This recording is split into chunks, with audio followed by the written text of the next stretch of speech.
नमस्कार, अपना प्रदेश उत्तर प्रदेश उत्तराखंड देख रहे हैं आप। मैं हूं आपके साथ पूजा मोहन पांडे। बुलेटिन की शुरुआत बड़ी और अहम जानकारी के साथ करेंगे। बड़ी खबर इस वक्त की सामने आ रही है। प्रयागराज से बड़ी खबर है। मंत्री नंद गोपाल नंदी को हाईकोर्ट से बड़ी राहत मिली है। सजा के खिलाफ दाखिल अपील जिस पर राहत मिली है नंद गोपाल नंदी को।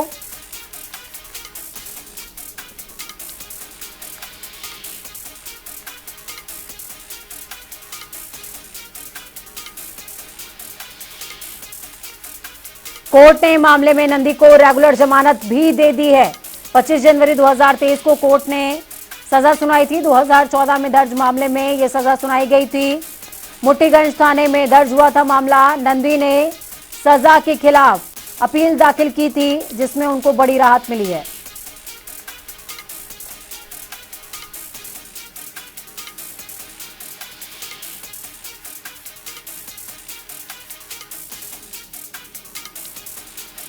बड़ी खबर अहम जानकारी आपको दे रहे हैं। कोर्ट ने मामले में नंदी को रेगुलर जमानत भी दे दी है। 25 जनवरी 2023 को कोर्ट ने सजा सुनाई थी।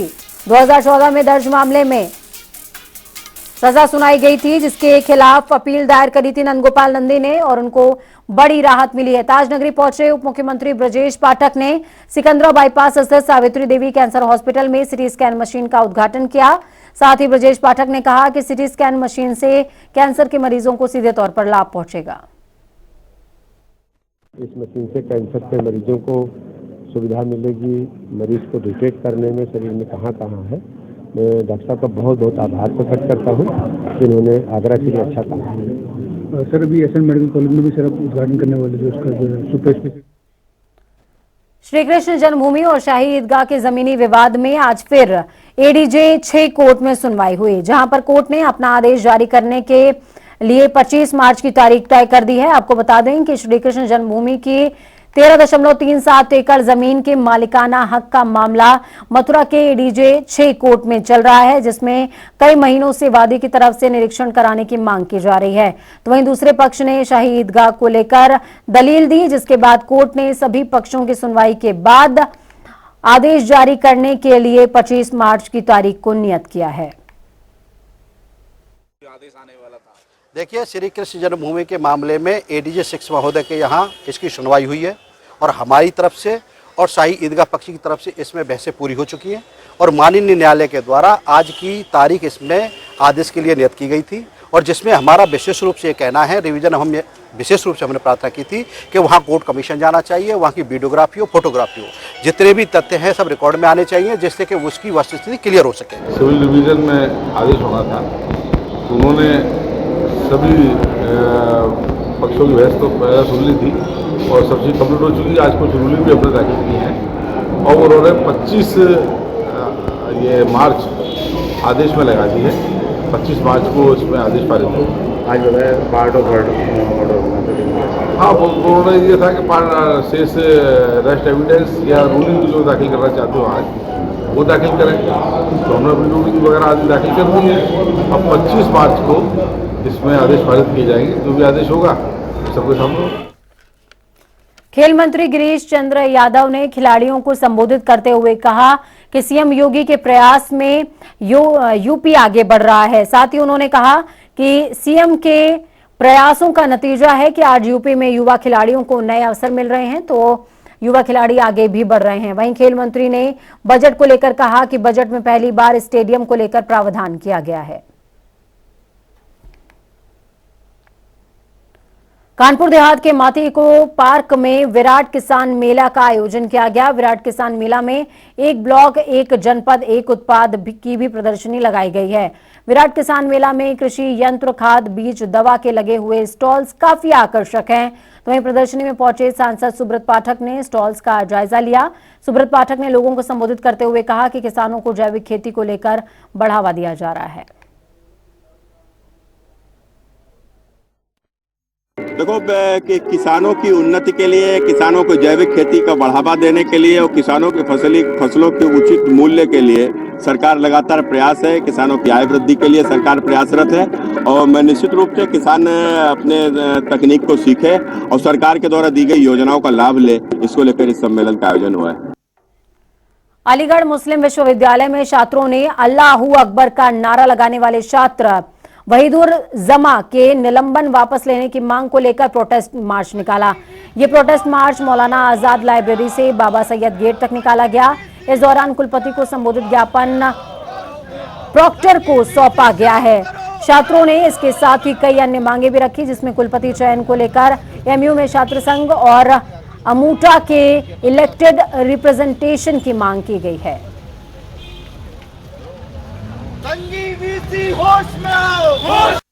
हमारी कुछ डिमांड है और हमने एक मेमोरेंडम दिया है वाइस चांसलर के नाम और प्रॉक्टर साहब ने रिसीव किया है। हमारी पहली डिमांड ये है कि वाइस चांसलर इलेक्शन होने वाले हैं, उसमें इलेक्टेड स्टूडेंट रिप्रेजेंटेशन होना चाहिए, ज़रूरी है। आज के हालात भी बहुत ही ख़राब हैं, इसलिए बहुत ज़रूरी है कि स्टूडेंट का रिप्रेजेंटेशन भी होना चाहिए, क्योंकि कहीं ना कहीं स्टूडेंट को परेशानी आती है, बहुत सी परेशानियों का सामना करना पड़ता है यहाँ पर, और प्रोफेसर हजरात जो है सुनते नहीं है स्टूडेंट्स की, जो जनरल स्टूडेंट्स हैं। दूसरा पॉइंट हमारा ये है, जो हमारे भाई हैं नॉन टीचिंग वाले, उनको जो है उनका सिलेक्शन कमेटी नहीं हुई है। हम चाहते हैं स्क्रीनिंग के थ्रू उनकी सिलेक्शन कमेटी हो। तो अलीगढ़ में तमाम अन्य मांगों को लेकर के आज प्रदर्शन मार्च निकाला गया है। एमयू में अल्लाहू अकबर का नारा भी लगा और वीसी के नाम ज्ञापन सौंपा गया है। तो अलीगढ़ से अहम तस्वीरें आपको दिखा रहे हैं। एमयू में वहीदुर जमा के निलंबन को रोकने की मांग की गई है। निलंबन को वापस लेने की बात कही जा रही है। मांग को लेकर प्रोटेस्ट हुआ, जिसमें ज्ञापन भी सौंपा गया है। एक तरफ जहां बॉलीवुड अभिनेत्री स्वरा भास्कर की शादी का बरेली में रिसेप्शन मनाया जा रहा है, तो दूसरी तरफ ऑल इंडिया मुस्लिम जमात के राष्ट्रीय अध्यक्ष मौलाना शहाबुद्दीन ने बिना इस्लाम धर्म कबूल किए हुए डीजे बजाना, आतिशबाजी करना, ये सब नाजायज बताया। मौलाना शहाबुद्दीन रजवी के अनुसार बिना इस्लाम धर्म कबूल किए शादी को मान्यता नहीं दी जा सकती। स्वरा भास्कर की शादी के सिलसिले में मसले शरई दरियाफ्त किया गया है, तो इस सिलसिले में पहले भी मैं कह चुका हूँ कि गैर मुस्लिम से मुसलमान की शादी नहीं हो सकती। कुरान शरीफ में अल्लाह ताला इरशाद फरमाता है, वला तुनकिहुल मुश्रिकीना हत्ता युमिनू, गैर मुस्लिम से उस वक्त शादी नहीं हो सकती जब तक कि वो इस्लाम कबूल न करे। स्वरा भास्कर को चाहिए कि वो पहले इस्लाम कबूल करें और फिर जो है वो निकाह दुरुस्त होगा और उसी वक्त उसको जायज़ करार दिया जाएगा। बुधवार को रमजान महीने का चांद देखा जाएगा। उसी दिन चांद कमेटियां रमजान महीने की तारीख का ऐलान भी करेंगी। तो वहीं चांद नजर आने पर मस्जिदों में तरावीह का दौर शुरू हो जाएगा। आपको बता दें कि चांद दिखने के बाद अगले दिन पहला रोजा होगा, जिसको लेकर लखनऊ के जामा मस्जिद ईदगाह में महिलाओं के लिए विशेष इंतजाम किए गए हैं। साथ ही मौलाना खालिद रशीद फरंगी मैली ने अपील की है कि रमजान महीने में खूब इबादत और रोजे रखें। इस साल रमज़ान मुबारक का चांद इंशाअल्लाह 22 मार्च को देखा जाएगा, और अगर 22 मार्च को चांद हो जाता है तो उसी दिन शब से रात से तरावी शुरू हो जाएगी और पहला रोज़ा 23 मार्च को होगा। और अगर 22 को चांद नहीं होता है तो तरावी 23 की रात से शुरू होगी और 24 मार्च 2023 को पहला रोज़ा होगा। तो लिहाजा मेरी सबसे यही गुजारिश है कि पूरे रमज़ान मुबारक में रोज़े रखें, अल्लाह की इबादत करें। और उसी अलीगढ़ मुस्लिम विश्वविद्यालय के छात्रों पर सीधे पुलिसिया कार्रवाई को लेकर छात्रों में आक्रोश है। छात्रों की पिटाई को लेकर एएमयू छात्रों ने कल प्रोटेस्ट मार्च निकाला। इस दौरान छात्रों ने एसएससी को संबोधित करते हुए सिटी मजिस्ट्रेट को ज्ञापन भी सौंपा और आरोपी पुलिसकर्मियों के खिलाफ कार्रवाई की मांग की है।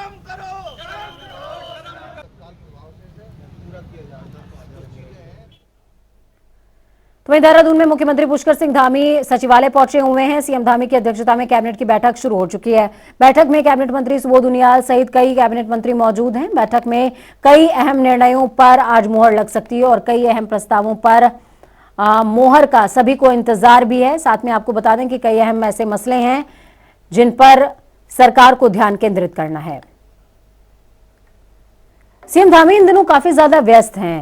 आज सीएम ने पंतनगर में अफसरों के साथ G20 समिट की तैयारियों को लेकर के भी समीक्षा बैठक करी थी। सीएम धामी ने आगामी 28 से 30 मार्च के रामनगर में होने वाली G20 की बैठक को लेकर समीक्षा बैठक की। इस दौरान सीएम धामी ने कहा कि ये उत्तराखंड के लिए सौभाग्य की बात है कि हमें G20 बैठक की मेजबानी करने का मौका मिल रहा है। देहरादून के शुक्लापुर में पुष्कर सिंह धामी सरकार ने नेचर पार्क घोषित कर दिया है।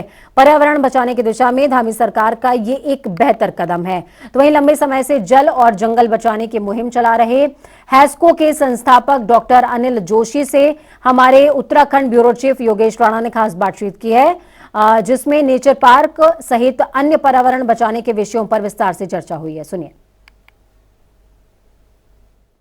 हम देहरादून से तकरीबन 15 किलोमीटर दूर हैस्को में है। यहाँ ये जो नदी है, कुछ सालों पहले इसमें पानी देखने को मिलता नहीं था और ये जो जंगल है, ये नेचर पार्क तकरीबन 12 साल पहले जब इसको डेवलप किया जा रहा था, तब से लेकर अब तक पूरी दुनिया बदल चुकी है। पानी कैसे जीवन के लिए बहुत ज़रूरी है और प्रकृति के कैसे पास पहुँचा जा सकता है और प्रकृति से दूर होकर कैसे इंसान संकट में आ जाता है, ये सब चीज़ें समझने के लिए यहाँ बहुत सारी चीज़ें हैं, बहुत सारी बातें हैं। और इन्हीं चीज़ों को, बातों को समझने के लिए हमारे साथ है आज अनिल जोशी जी। अनिल जोशी जी देश का बड़ा नाम है। हिमालय बचाने की बात हो, गांव को बचाने की बात हो, पानी को बचाने की बात हो, ज़मीन को, मिट्टी को बचाने की बात हो, जंगल को बचाने की बात हो, हर तरफ उनके जो काम है, उनके जो प्रयास है, उनकी जो कोशिशें है, वो सदैव चर्चा में रहती है और उस पर बात होती रहती है। आज इन्हीं सब बातों को अनिल जोशी जी से हम समझने की कोशिश करते हैं। सबसे पहला सवाल ये है कि 12 साल पहले तकरीबन यहाँ पे जो एक मुहिम आपने शुरू की, नेचर पार्क, अभी उत्तराखंड सरकार ने उसको घोषित भी कर दिया है और मैं इसको थोड़ा सा शुरू से लेकर अब तक थोड़ा सा समझने की कोशिश करना चाहता हूं कि प्रकृति को कैसे बचाने की कोशिशें आपकी सार्थक साबित होती हुई दिख रही है। देखिए, एक बहुत बड़ा महत्वपूर्ण बात है कि हमने दुनिया में सारे तरह के विज्ञान पर काम किया। हम चंद्रमा में जाना चाहते हैं, मंगल को छूना चाहते हैं, लेकिन सबसे बड़ा दुर्भाग्य यह है हम प्रकृति और पृथ्वी के विज्ञान को नहीं समझते।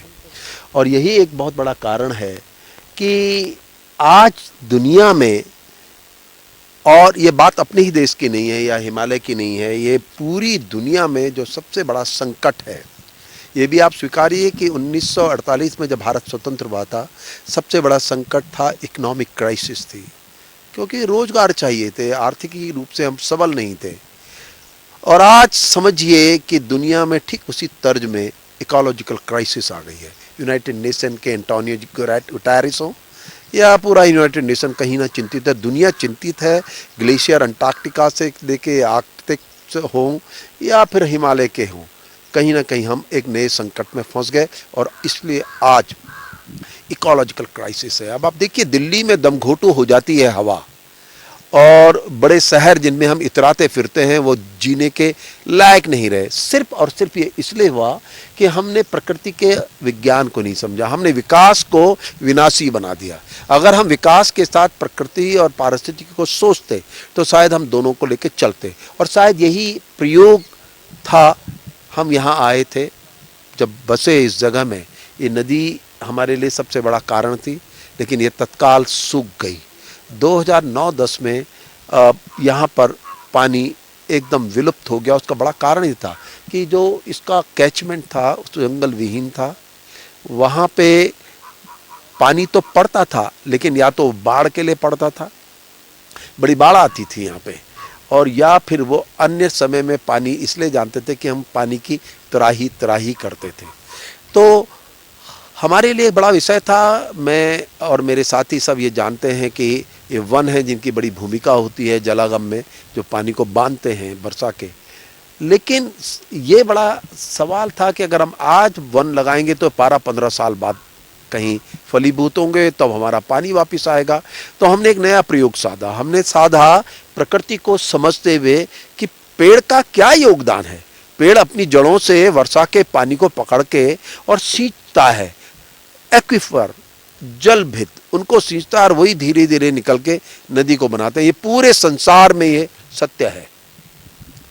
फिर क्या हुआ कि जब हमने ये सोचा कि ये 44 हेक्टेयर जो चारों तरफ का जंगल है, जो भी जल भूमि थी, वन भूमि थी, उसमें हमने जल भित बनाए और फॉरेस्ट डिपार्टमेंट को भी इसलिए जोड़ा ताकि कल आने वाले समय में अगर ये सफल होता है तो वन विभाग इसकी पुनरावृत्ति करे। तो प्रकृति को बचाना पड़ेगा, पानी को बचाना पड़ेगा, इसीलिए जीईपी जरूरी है और ये बहुत अच्छा कॉन्सेप्ट है पूरी दुनिया के लिए। सर, आप अनिल जोशी जी ने कही है कि आप इंटरटेनमेंट बहुत ज़रूरी है जीवन में, लेकिन प्रकृति के उन तत्वों को जानना भी बहुत ज़रूरी है जो जीवन बचाते हैं। जीवन के साथ साथ जीवन के जो तत्व है जिनसे जीवन चलता है उनको बताते हैं। ये बहुत महत्वपूर्ण बात है और इनमें सबसे जो बड़ी बात है वो पानी है। पानी से ही बाकी चीज़ें जीवित होती है और ये जो नदी देख रहे हैं आप यहाँ पे, ये सूख चुकी थी और लगातार कोशिशों से क्या नहीं हो सकता है, लगातार कोशिशों से ये इतना साफ और निर्मल पानी है। ये इस बात की गवाही देता है। देहरादून से योगेश राणा, जनता टीवी। उत्तराखंड की जेलों में चल रहे सालों पुराने कानून की जगह जल्द ही नई जेल नियमावली लागू होने की उम्मीद है। अगली कैबिनेट में इस प्रस्ताव को लाया जा सकता है। साल 2016 में देश भर के जेलों में कैदियों की समस्याओं को देखते हुए मॉडल जेल मैनुअल बनाया गया था और इसी आधार पर राज्यों को भी अपने स्तर पर मैनुअल बनाने के लिए कहा गया था।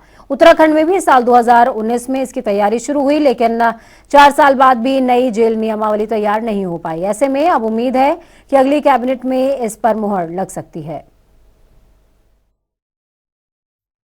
देखिए, ओवर क्राउडिंग हमारी जेल्स की है। डेफिनेटली हमारी कैपेसिटी जो है वो बहुत कम है और ज़्यादा प्रिजनर्स और इनमेट्स हमारे पास हैं। इसको देखते हुए हम दोनों तरफ काम कर रहे हैं। एक इंफ्रास्ट्रक्चर डेवलपमेंट, तो जेलों को बढ़ाने का जो हमारा प्रस्ताव है, नई जेलें बनाने का, उस पर कार्य किया जा रहा है।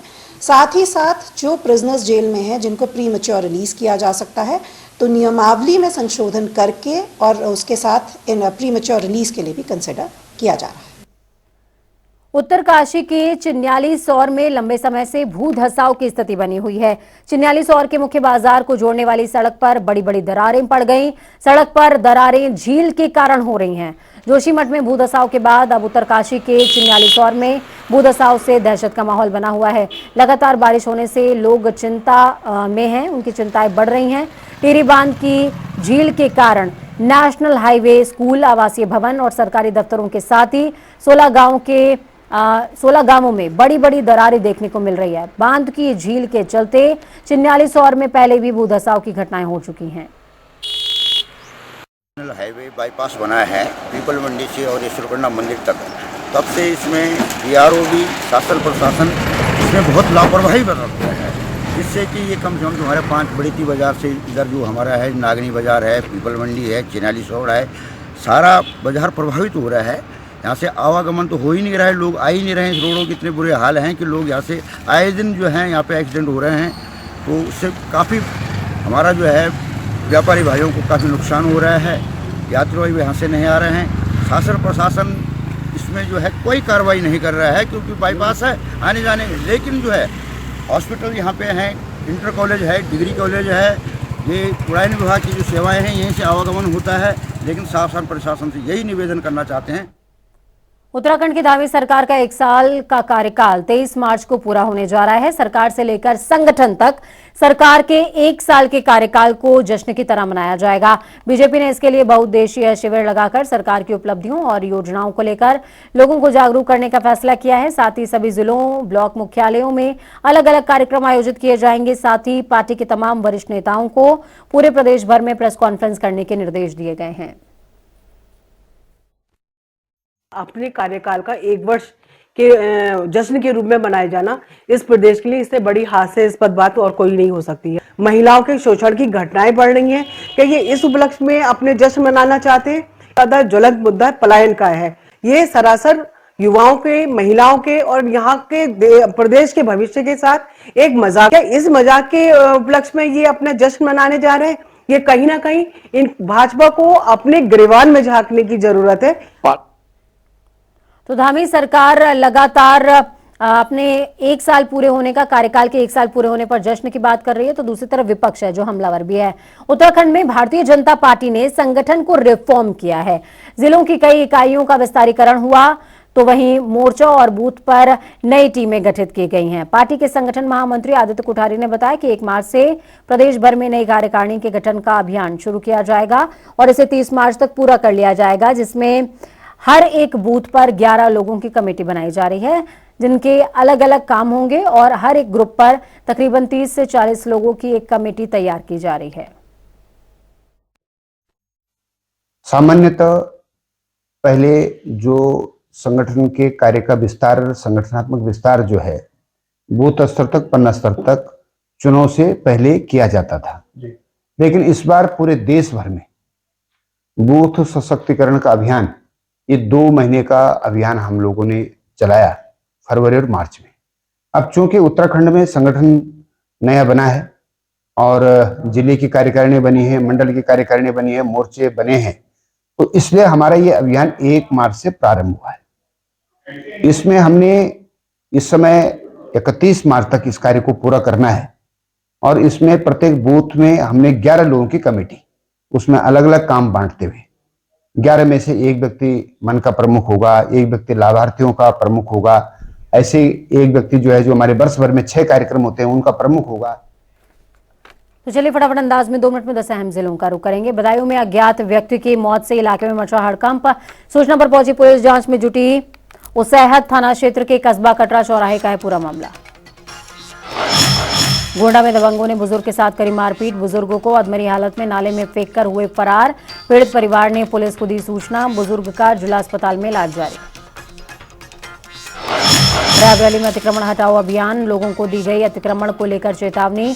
अतिक्रमण न हटाने पर लिया जाएगा सख्त एक्शन। अमेठी में घर के अंदर मिला महिला का शव, शरीर पर धारदार हथियार के निशान, गला रेत कर दी गई थी हत्या। पुलिस शव को कब्जे में लेकर जांच में जुटी। अलीगढ़ में बेमौसम बारिश ने बढ़ाई मुश्किलें, किसानों का बुरा हाल, फसलें खेत में हुई चौपट। कन्नौज में हेड कांस्टेबल की सड़क हादसे में हुई मौत। अनियंत्रित ट्रक की चपेट में आने से हुआ हादसा। शव को लाया गया पुलिस लाइन कन्नौज। श्रद्धांजलि के बाद होगा अंतिम संस्कार। बरेली इलेक्ट्रॉनिक बस का हुआ उद्घाटन। बरेली कमिश्नर और डीएम ने किया बस का सफर। अन्य अधिकारी और कर्मचारी भी रहे मौजूद।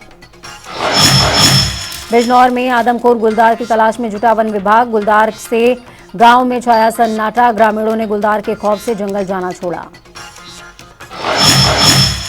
आगरा नगर निगम में सेवारत कर्मचारियों के रोजगार समाप्त किए जाने पर धरना। लगातार 15 वर्षों से सीएनजी कार्यशाला में काम कर रहे कर्मचारियों को किया बेरोजगार। करीबन 600 कर्मचारी हुए बेरोजगार। उन्नाव में युवक ने पत्नी और बच्ची की हत्या कर खुद को लगाई फांसी। मौके पर पुलिस फॉरेंसिक टीम के साथ पहुंची, कर रही है जांच। तीनों के शव पोस्टमार्टम के लिए भेजे गए।